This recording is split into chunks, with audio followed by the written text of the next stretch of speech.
It was a cold, dark evening in late October.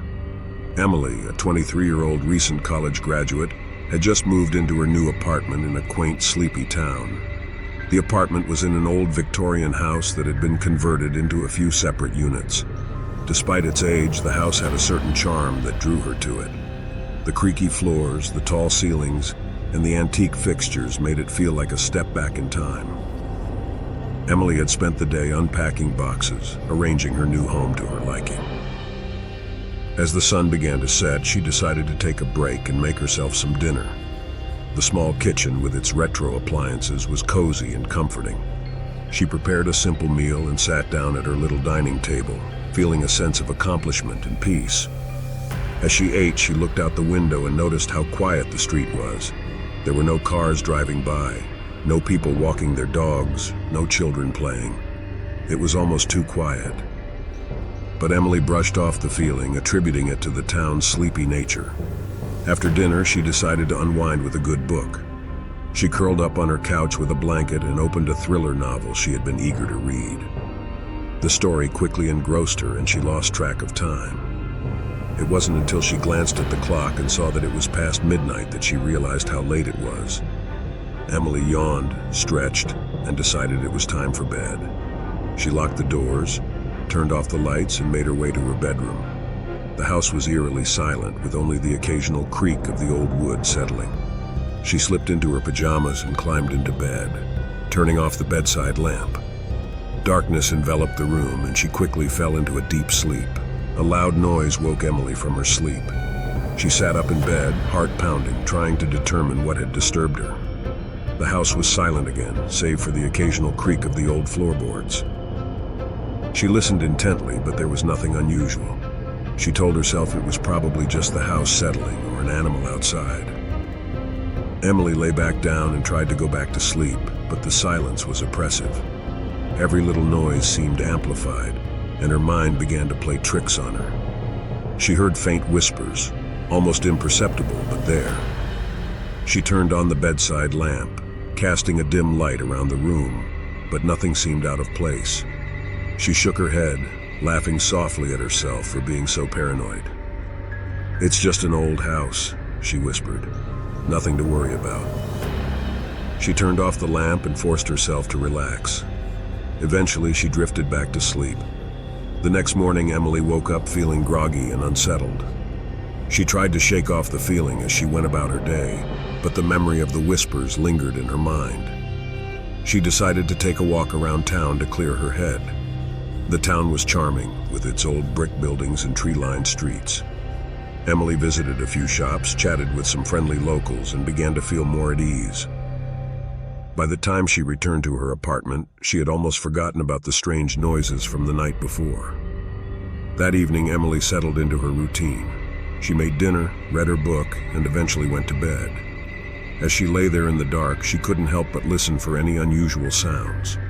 For a while, there was nothing but the occasional creak. Then she heard it again, the faint whispering.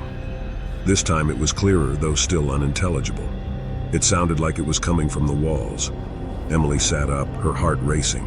She tried to convince herself it was just her imagination, but the whispers continued.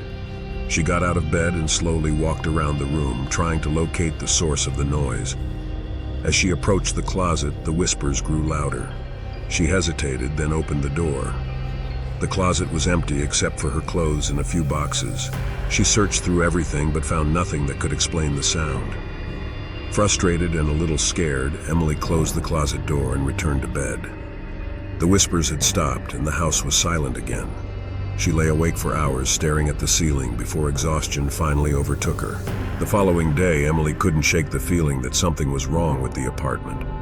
She decided to do some investigating. She started in the living room, carefully examining the walls, the floors, and even the ceiling. Everything seemed normal. Next, she moved to the kitchen. She opened all the cabinets and drawers, checking for any signs of tampering or hidden devices. Again, she found nothing out of the ordinary. When she reached her bedroom, she felt a chill run down her spine. The room felt colder than the rest of the house. She walked over to the closet and stood there listening. There was no whispering, but the air felt heavy and oppressive. Emily opened the closet door and stared at the back wall. Something about it seemed off. She knocked on the wall, and it sounded hollow. Her heart began to race as she felt around the edges. She found a small, almost invisible seam. With trembling hands, she pulled at the seam, and a section of the wall swung open, revealing a hidden compartment.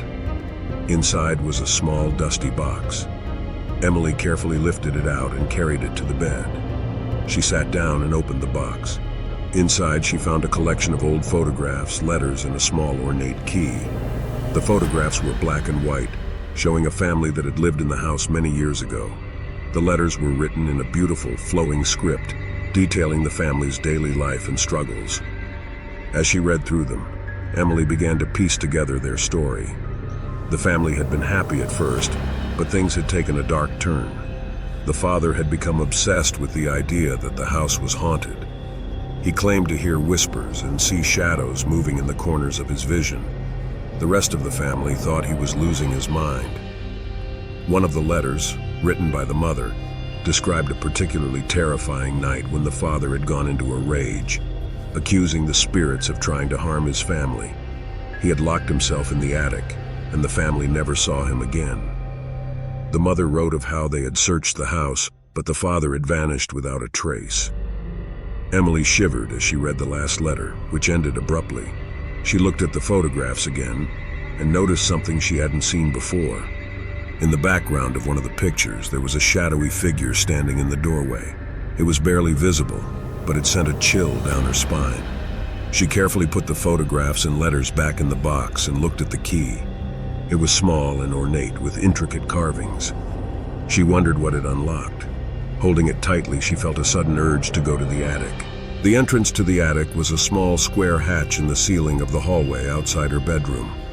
Emily had noticed it before, but had never given it much thought. She retrieved a chair from the kitchen and positioned it under the hatch. Standing on the chair, she pushed the hatch open and peered into the darkness above. She grabbed a flashlight and climbed up into the attic. The air was musty, and the space was filled with old furniture, boxes, and cobwebs. She swept the flashlight beam across the room, looking for anything unusual. In the far corner of the attic, she saw a small wooden chest. It was covered in dust and looked like it hadn't been touched in years. Emily carefully made her way over to it and knelt down. She tried to open the chest, but it was locked. Her heart raced as she realized the key she had found might fit. With trembling hands, she inserted the key into the lock and turned it. The lock clicked open and she lifted the lid. Inside the chest, she found more letters, a journal, and a few personal items that had belonged to the family. She picked up the journal and began to read. The journal belonged to the father, and it detailed his descent into madness. He wrote about the whispers, the shadows, and his belief that the house was cursed. He described how he had tried to communicate with the spirits, and how they had responded with anger. His last entry was frantic and barely legible, describing a shadowy figure that had appeared in the attic. As Emily read, she felt a cold presence behind her. She turned around slowly, and her flashlight beam landed on a dark figure standing in the corner of the attic. The figure was tall and shadowy, with no discernible features. Emily's heart pounded in her chest as she backed away, clutching the journal. The figure began to move toward her, its form shifting and flickering. Emily stumbled back, her mind racing. She had to get out of the attic. She turned and ran toward the hatch, but it slammed shut before she could reach it. Panic set in as she realized she was trapped. The figure continued to advance, and the whispers grew louder, filling her head with a cacophony of voices. Emily pressed herself against the wall, her eyes wide with fear. The figure stopped a few feet away from her, and the whispers suddenly ceased. In the silence, the figure spoke. Its voice was low and echoing, as if coming from a great distance. "Why have you disturbed me?" it asked. Emily's voice trembled as she replied, "I didn't mean to. I found the letters and the photographs. I just wanted to understand what happened here." The figure seemed to consider her words. "This house is cursed," it said. "The family that lived here before you awakened something dark. I am bound to this place, and I cannot leave." Emily felt a surge of sympathy for the figure. "Is there anything I can do to help you?" she asked.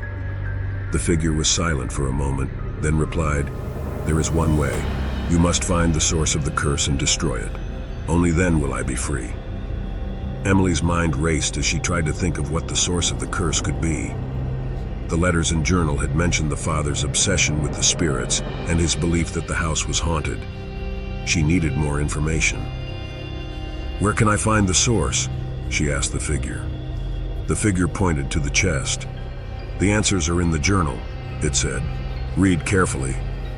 With the figure watching her, Emily opened the journal again and began to read. She skimmed through the entries, looking for any mention of the curse. Finally, she found a passage that caught her eye. The father had written about a small hidden room in the basement of the house. He believed it was the source of the haunting and had tried to find it, but he never succeeded. According to his notes, the room was concealed behind a false wall and could only be accessed through a secret door.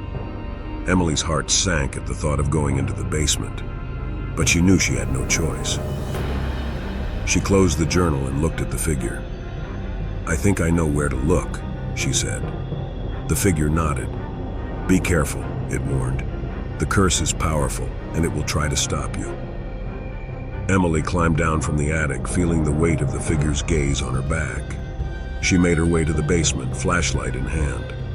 The door to the basement was old and creaky, and she had to force it open. The basement was dark and damp, with a faint smell of mold.